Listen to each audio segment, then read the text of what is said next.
آپ کہہ دیجئے کہ مجھ کو میرے رب نے ایک سیدھا راستہ بتا دیا ہے کہ وہ ایک دین مستحکم ہے جو طریقہ ہے ابراہیم علیہ السلام کا، جو اللہ کی طرف یکسو تھے اور وہ شرک کرنے والوں میں سے نہ تھے۔ آپ فرما دیجئے کہ بالیقین میری نماز اور میری ساری عبادت اور میرا جینا اور میرا مرنا یہ سب خالص اللہ ہی کا ہے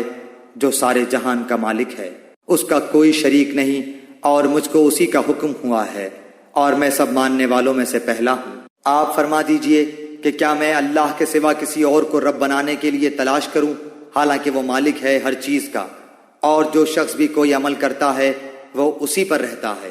اور کوئی کسی دوسرے کا بوجھ نہ اٹھائے گا۔ پھر تم سب کو اپنے رب کے پاس جانا ہوگا، پھر وہ تم کو جتلائے گا جس جس چیز میں تم اختلاف کرتے تھے۔ اور وہ ایسا ہے جس نے تم کو زمین میں خلیفہ بنایا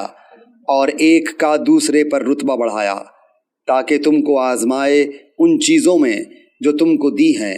بالیقین آپ کا رب جلد سزا دینے والا ہے، اور بالیقین وہ واقعی بڑا مغفرت کرنے والا، مہربانی کرنے والا ہے۔